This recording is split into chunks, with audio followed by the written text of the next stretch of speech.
नमस्कार, कैसे हैं आप सभी? मैं आशा करता हूं कि आप सभी बहुत अच्छे होंगे। आज हम पढ़ेंगे सर शिक्षण अभिरुचि में सृजनात्मकता का टॉपिक आज हम पढ़ रहे हैं। आज हमारी अंतिम कक्षा है सृजनात्मकता पर और अंतिम कक्षा के बाद आपको पता होना चाहिए मैं आप लोगों को रोजाना रात के 8:30 बजे से 25 क्वेश्चन कराने का रोजाना काम करूंगा। 20 से 25 क्वेश्चन रोजाना कराऊंगा। जितना हो सकता है पूरा प्रयास करूंगा। 20 क्वेश्चन तो लगभग रोजाना अब शिक्षण अभिरुचि के हम चलाएंगे। रात को चलाएंगे सर लगभग कितनी बजे? 8:30 बजे। ठीक है, तो आप ऐसा कीजिए, जुड़ जाइए। अब करते हैं बात सृजनात्मकता की प्रकृति एवं विशेषताएं। सृजनात्मकता की प्रकृति एवं विशेषता पर हम चर्चा कर रहे थे। हमने परिभाषाएं पढ़ी थी पिछली कक्षा में। अब बात करते हैं सर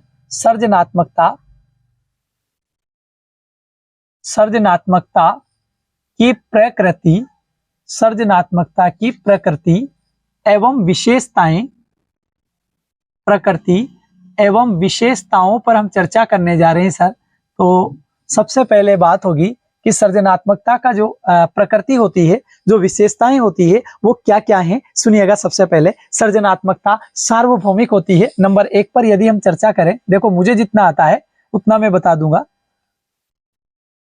और मैं वही तो बताऊंगा जो मुझको आता है। नहीं आता है तो मैं कहां से बताऊंगा। तो याद रखना सर, सृजनात्मकता सार्वभौमिक होती है। पहली विशेषता आप याद रखेंगे सर, सृजनात्मकता सार्वभौमिक होती है।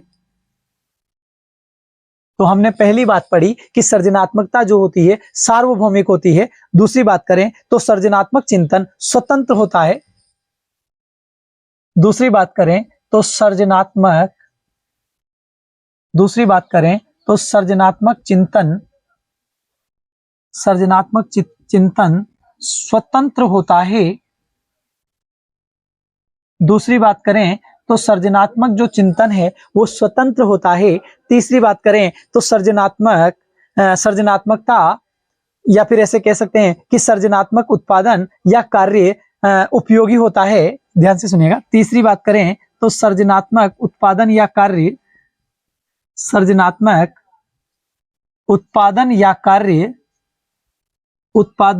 कार्य उपयोगी होता है। वो तो होना ही है सर उपयोगी होता है। ये हम क्या पढ़ रहे हैं सर? विशेषता पढ़ रहे हैं। कहीं आप टॉपिक से परे ना चले जाए, टॉपिक से हट ना जाए। आपको यही पता नहीं रहे कि सर क्या पढ़ा रहे हैं। एक और बात याद रखना, सृजनात्मकता को मापा जा सकता है। एक बात और याद रखना, सृजनात्मकता को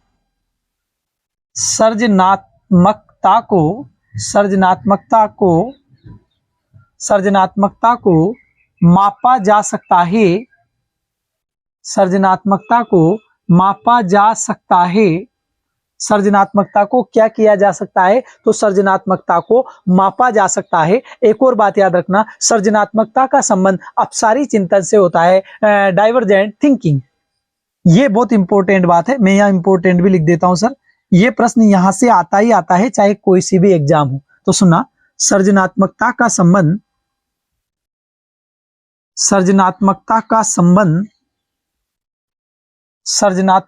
संबंध अपसारी चिंतन से होता है। किससे होता है सर? अपसारी चिंतन से होता है। अपसारी चिंतन से होता है। अब एक बात याद रखना, अपसारी चिंतन को अंग्रेजी में क्या कहते हैं? Divergent thinking. ऐसे लिख सकते हैं सर। मैं यहां लिख देता हूं आप याद रखेंगे सर, डाइवर्जेंट थिंकिंग। आप रखेंगे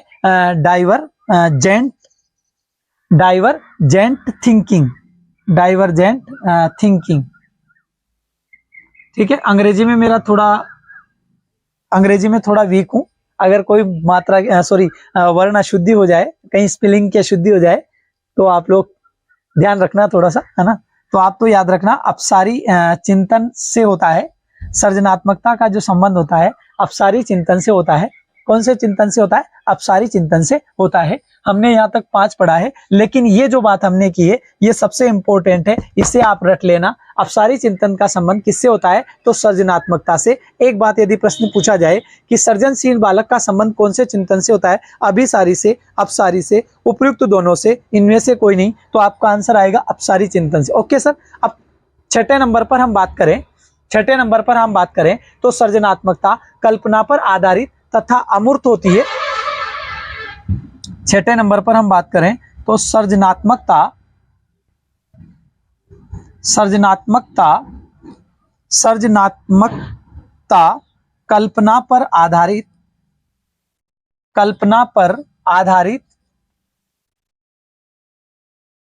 कल्पना पर आधारित होती है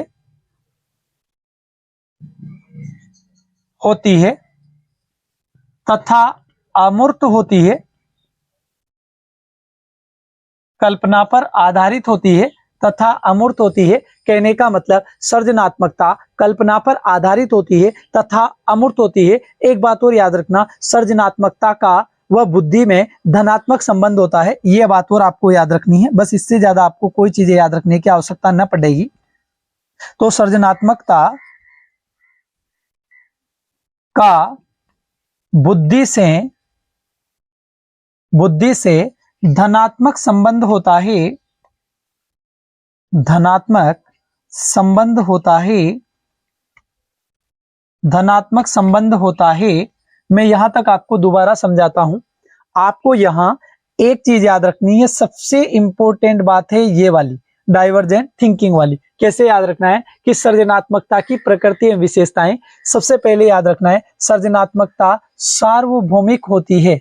पहली बात ऐसे याद रखना, जैसे मैंने रट रखा है, सार्वभौमिक होती है, स्वतंत्र होता है, ऐसे याद रखना। उत्पादन या कार्य उपयोगी होता है, मापा जा सकता है, अपसारी चिंतन से संबंध होता है, कल्पना पर आधारित है, अमूर्त है और धनात्मक संबंध है। मैंने तो सिर्फ ऐसे रट रखा है कि सृजनात्मकता सार्वभौमिक, कहने का मतलब सार्वभौमिक होती है, स्वतंत्र है, उत्पादन या कार्य उपयोगी होती है, इसे मापा जा सकता है, अपसारी चिंतन से संबंध होता है, कल्पना पर और अमूर्त पर आधारित है, और भाई साहब याद रखना है धनात्मक संबंध है। किसमें? बुद्धि में और सृजनात्मक।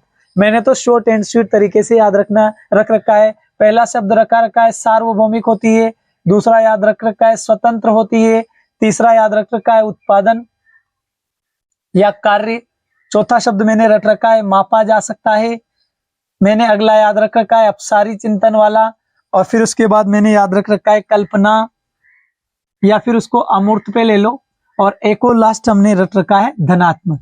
कहने का मतलब मैंने तो इस प्रकार से याद रख रखा है, फिर आप कैसे याद रखेंगे ये तो आपकी इच्छा के ऊपर है।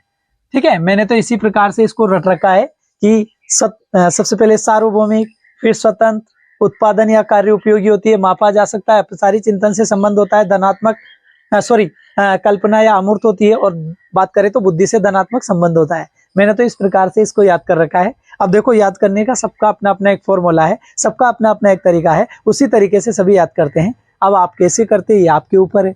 ठीक है, अंग्रेजी में कहीं मिस्टेक हो जाए तो थोड़ा ध्यान रखना, चाहे मैं मिटा भी सकता हूं, पर अब लिख ही दिया तो मिटाने से क्या मतलब आ रहा है। क्योंकि कभी कभी क्या होता है, क्योंकि बच्चे कंफ्यूज हो जाते हैं कि अभिसारी चिंतन क्या है, अपसारी चिंतन क्या है। जबकि अभिसारी चिंतन बहुत सारे टिक करके आ जाते हैं सृजनात्मकता, लेकिन याद रखना सृजनात्मकता का संबंध अपसारी चिंतन से होता है, ये हमेशा याद रखना। और यहाँ से प्रश्न पूछा जाता है, चाहे आप पुराने प्रश्न कितने ही देख लो। और वैसे रोजाना में 20 प्रश्न रोजाना लाने वाला हूं आपके लिए, 20 से 25 प्रश्न रोजाना लगातार। 150 नंबर का हमारा टारगेट है सर, 150 नंबर का टारगेट है सर। और मेरा पूरा प्रयास रहेगा कि इनमें आप मात ना खाए। बहुत सारे यूट्यूब पर आज इतने फेंकू व्यक्ति चल रहे हैं, कई लोग हैं जो न जाने क्या क्या कहते हैं कि ये करवा देंगे, वो करवा देंगे, पेपर रट लो, यहीं से पेपर आए। कुछ भी नहीं होता है सर, आपकी मेहनत के बिना बाल भी बाका नहीं हो सकता। कहने का मतलब आप मेहनत करोगे वही रंग लाएगी।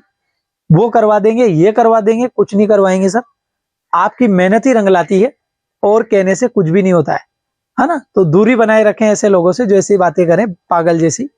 जैसे हाथी पागल हो जाता है तो कहीं कुछ भी कर सकता है, तो थोड़ा ध्यान रखें। ठीक है, अब आप इस प्रकार से याद रख सकते हैं, फिर ये आपकी मर्जी है कि आप कैसे रखें। तो आप पहले इसका स्क्रीनशॉट लें, फिर आगे बढ़ते हैं। ठीक है सर, परीक्षण पर चर्चा करेंगे फिर इसके बाद।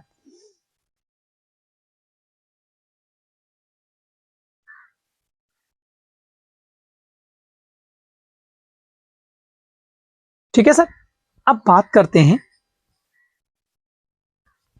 इसको तो मिटा देते हैं, परीक्षणों पर चर्चा कर लेते हैं। इसके संबंध में कौन कौन से परीक्षण है, सृजनात्मकता मापन के जो परीक्षण है उस पर हम थोड़ी सी चर्चा कर लेते हैं।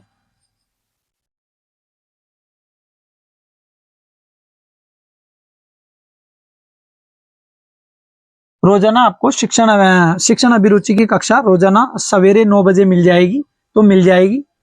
लगातार आपको भटकने की आवश्यकता नहीं पड़ेगी, मिलेगी क्लास रोजाना। पहले तो क्या हो रहा था कि मैं शादियों में जा रहा था ना, शादियों का सीजन बहुत ज्यादा अभी भी चल रहा है क्या, इसीलिए तो मैं प्रीमियर मोड पे क्लासें डाल रहा हूँ। कहने का मतलब वो भी लाइव की तरह ही है, कोई परेशानी नहीं है। और वैसे भी आपके तो हर एक व्यक्ति के पास, हर कैंडिडेट के पास मेरे नंबर है पर्सनल। किसी भी प्रकार की समस्या होते ही तुरंत आप मुझसे पूछ सकते हैं, समझ में नहीं आए तो भी मैं बताता हूँ। कई बच्चे ऐसे हैं जो फोन करके भी पूछ लेते हैं, तो मैं उनको भी संतुष्ट करता हूँ। ऐसा नहीं कि उन्हें खाने दौड़े हम, नहीं नहीं, ऐसे काम चलता नहीं है। अब सुनिएगा सर, सृजनात्मकता के मापन, कैसे मापन के जो परीक्षण है उन पर हम चर्चा करेंगे। सृजनात्मकता के मापन, सृजनात्मकता के मापन, ठीक है सर। आज सबसे पहले हमारी चर्चा होगी परीक्षणों पर, और परीक्षण पर सबसे पहले कौन सा परीक्षण हम लेंगे, तो पहला परीक्षण हम लेंगे, मैं आज तो बिल्कुल परेशान हो गया, सृजनात्मकता का टोरेंस, सृजनात्मकता का टोरेंस परीक्षण।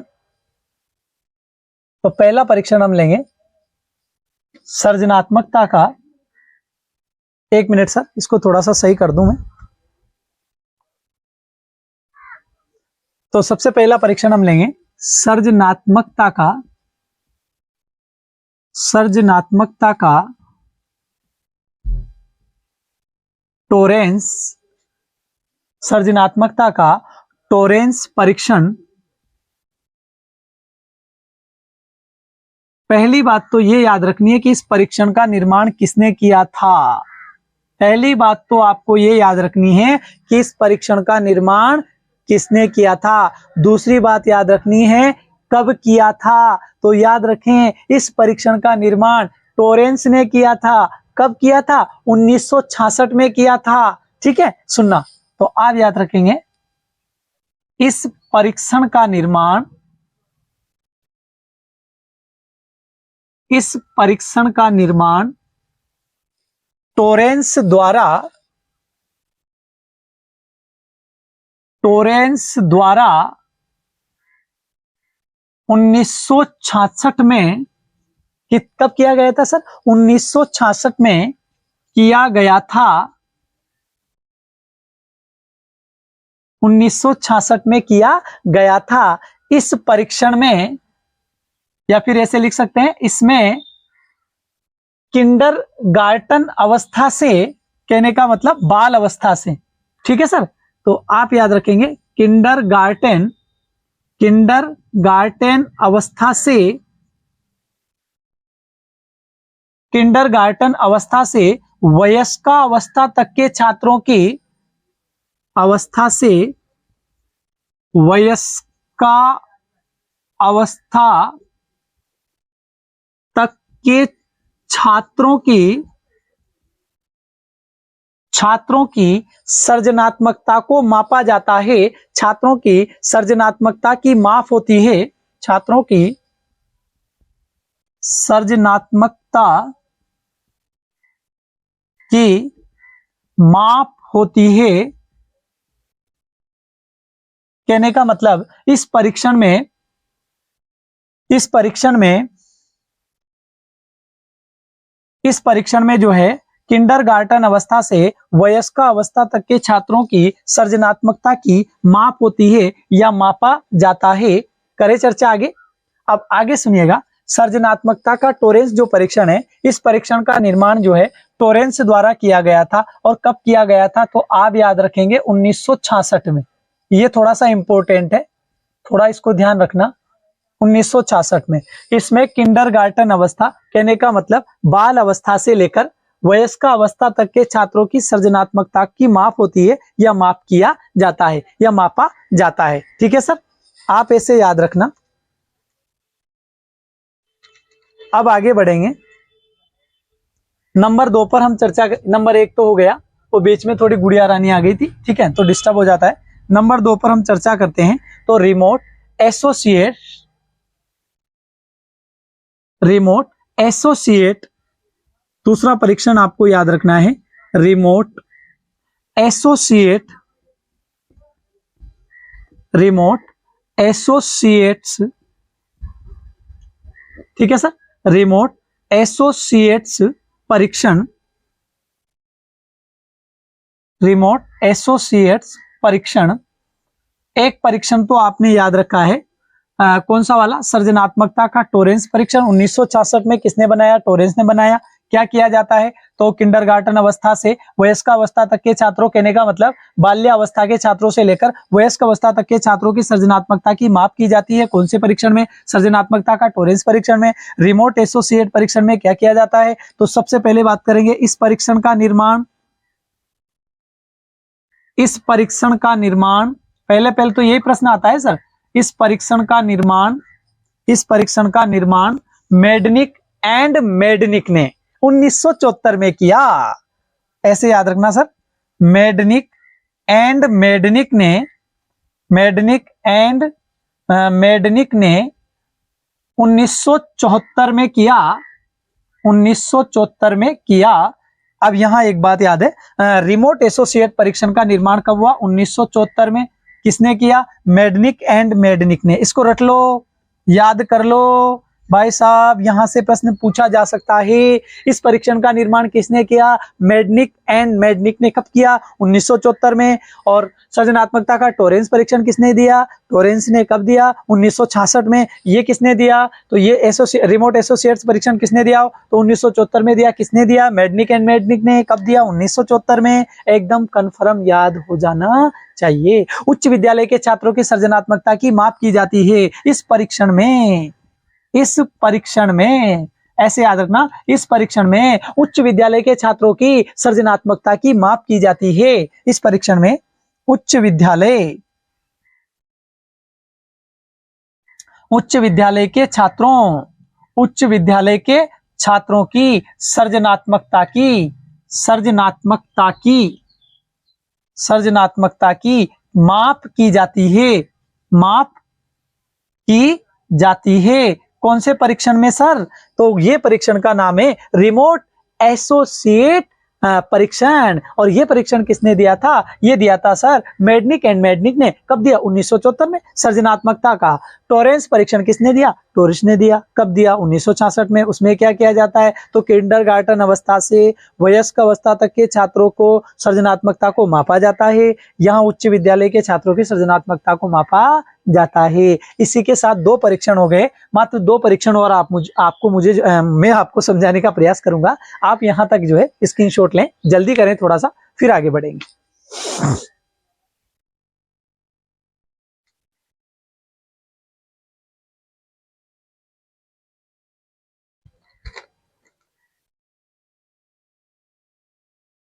ठीक है सर, तो बढ़ते हैं फिर आगे। आपका साथ ही हमारी जीत है। चले, थोड़े सुविधाओं के अभाव के कारण थोड़ी एडजस्ट करना सीखना आप भी। अब मैं आपसे पूछूंगा टोरेंस परीक्षण किसने दिया, तो आपका आंसर आना चाहिए टोरेंस ने। कब दिया, 1966 में। क्या किया जाता है, तो याद कर लो, बाल्यावस्था के छात्रों से लेकर वयस्कावस्था तक के छात्रों की सृजनात्मकता का माप किया जाता है। उच्च विद्यालय के छात्रों की सृजनात्मकता का माप कौन से परीक्षण में किया जाता है, तो आप याद रखेंगे रिमोट एसोसिएट परीक्षण। इस परीक्षण का निर्माण किसने किया था, तो आपका आंसर क्या आना चाहिए, इस परीक्षण का निर्माण मेडनिक एंड मेडनिक ने किया था। अब आपसे पूछा जाए कब किया था, तो सीधा सट आंसर आना चाहिए 1974 में किया था। इसमें क्या किया जाता है, तो उच्च विद्यालय के छात्रों की सृजनात्मकता का माप किया जाता है। ठीक है सर, अब हम पढ़ेंगे परिणाम परीक्षण। ठीक है सर, 3rd परीक्षण के ऊपर चर्चा करेंगे। परिणाम परीक्षण, कौन सा परीक्षण सर, परिणाम परीक्षण।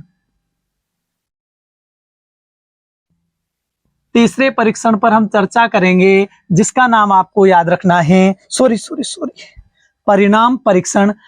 इस परीक्षण का प्रयोग बालकों को परिणामों के बारे में बताने के लिए किया जाता है।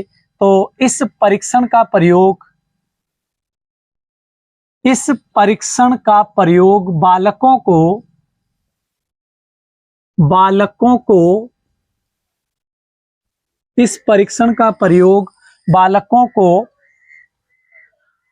परिणामों के बारे में बताने के लिए किया जाता है। बालकों को परिणामों के बारे में बताने के लिए किया जाता है।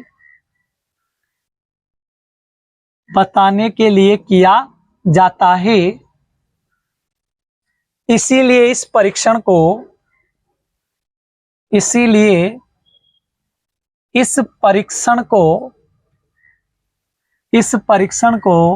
परिणाम परीक्षण के नाम से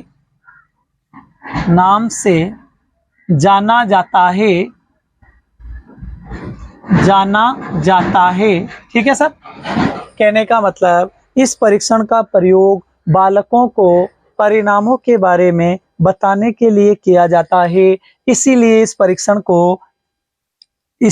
परीक्षण को परिणाम परीक्षण के नाम से जाना जाता है। किस नाम से जाना जाता है? परिणाम परीक्षण के नाम से जाना जाता है। एक और परीक्षण है सर, जिसे कहते हैं वर्ण विपर्यय परीक्षण। सुनिएगा, चौथा परीक्षण एक और है, जिसे आप कहते हैं वर्ण विपर्यय। सर, इसका नाम है वर्ण विपर्यय परीक्षण। इस परीक्षण में व्यक्ति को कुछ शब्द दिए जाते हैं। ऐसे याद रखना सर, इस परीक्षण में व्यक्ति को कुछ शब्द दिए जाते हैं। चलो मैं लिखा देता हूं।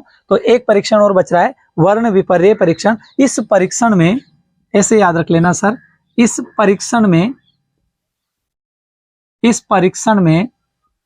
व्यक्ति को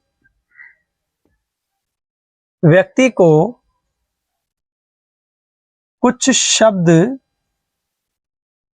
दिए जाते हैं। इस परीक्षण में व्यक्ति को कुछ शब्द दिए जाते हैं। इसे ही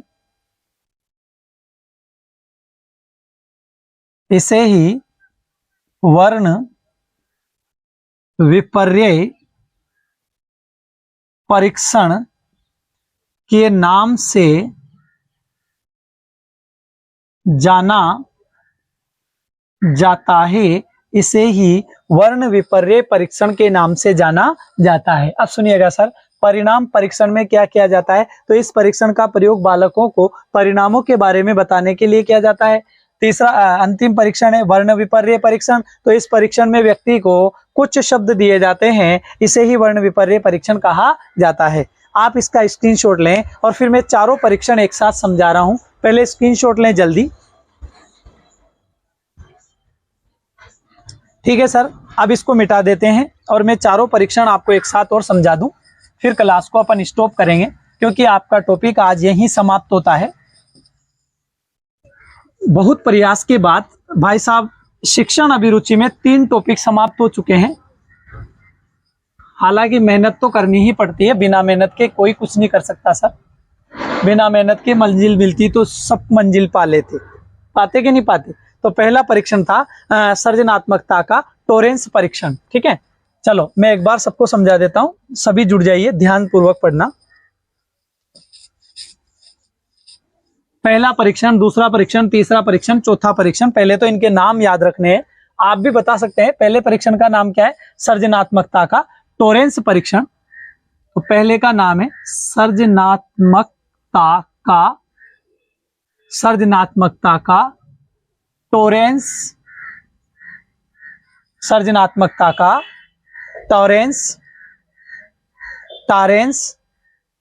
परीक्षण। सृजनात्मकता का टॉरेंस परीक्षण। ठीक है, सृजनात्मकता का टॉरेंस परीक्षण।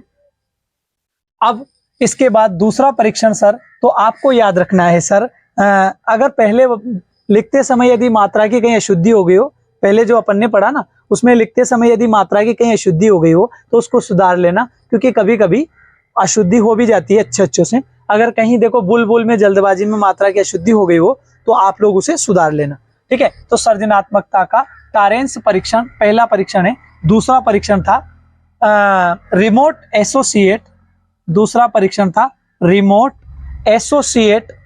दूसरा जो परीक्षण था वो कौन सा था? रिमोट एसोसिएट, रिमोट एसोसिएट्स परीक्षण, रिमोट एसोसिएट परीक्षण, शायद यही है। हाँ, अगर कहीं मात्रा की मुझे ऐसा लगता है शायद इसमें कहीं मात्रा की अशुद्धि होगी हो पहले, तो उसको सुधार लेना, पहले होगी हो तो। चलो, तो दूसरा परीक्षण है रिमोट एसोसिएट्स परीक्षण। और तीसरा परीक्षण अपन ने थोड़ी देर पहले पढ़ा था, जिसको आपने कहा था परिणाम परीक्षण। और एक और परीक्षण अपन ने पढ़ा था जिसका नाम था वर्ण विपर्य परीक्षण, वर्ण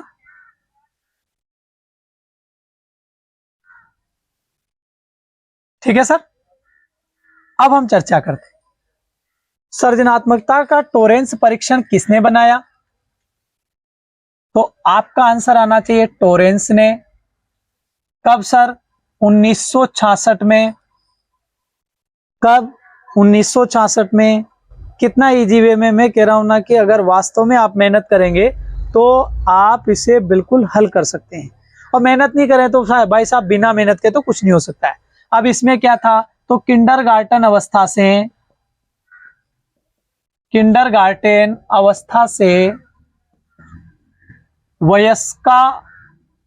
वयस्कावस्था तक के छात्रों की क्या मापी जाती है? सृजनात्मकता का माप किया जाता है, माप किया जाता है। कहने का मतलब बाल्यावस्था से वयस्कावस्था तक के छात्रों की सृजनात्मकता का माप किया जाता है। कौन से परीक्षण में? तो टोरेंस परीक्षण में। अब बात करें रिमोट एसोसिएट परीक्षण, तो सर इस परीक्षण का जो निर्माण है ना वो मेडनिक एंड मेडनिक ने। ये तो सिंपल सा है सर, आपने मुझे जहां तक लगता है पूरा अच्छे से पढ़ा है। मेडनिक एंड मेडनिक, मेडनिक एंड मेडनिक ने कब किया था सर? 1974 में। अगर कहीं लिखते समय कोई मात्रा की अशुद्धि हो जाए, मात्रागत अशुद्धि हो जाए जल्दबाजी में, तो आप लोग उसे सुधार लेना, ठीक है। तो मेडनिक एंड मेडनिक ने कब किया था सर? 1974 में। अब इसमें क्या किया था सर? तो इसमें यूं था कि उच्च विद्यालय के छात्रों का, उच्च विद्यालय के छात्रों की सृजनात्मकता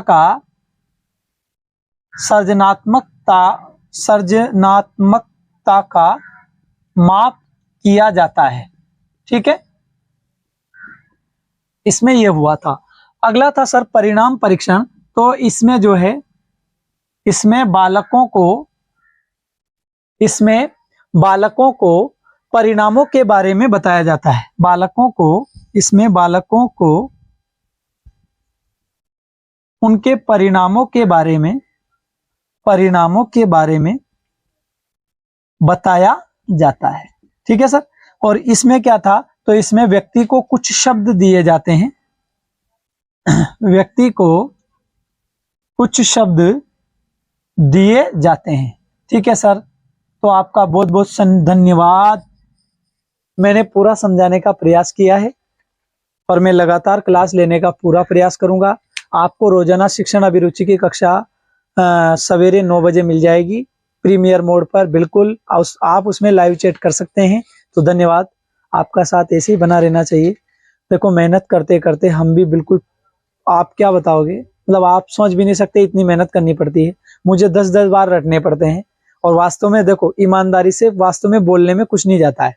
अगर आप मेहनत कर रहे हैं, अगर आप याद करके पढ़ा रहे हैं, अगर आप वास्तव में अच्छे मेहनत करके बच्चों को पढ़ा रहे हैं, तो आप बोल सकते हैं, शर्म की बात नहीं। मैं खुद ही सर पढ़ के पढ़ाता हूँ, ऐसे में धूल में लटनी लगाता हूँ, 10-10 बार पढ़ता हूँ, ठीक है। तो आपसे अब यही कहना है कि यदि कक्षा अच्छी लगे तो लाइक एंड शेयर जरूर कीजिएगा। धन्यवाद।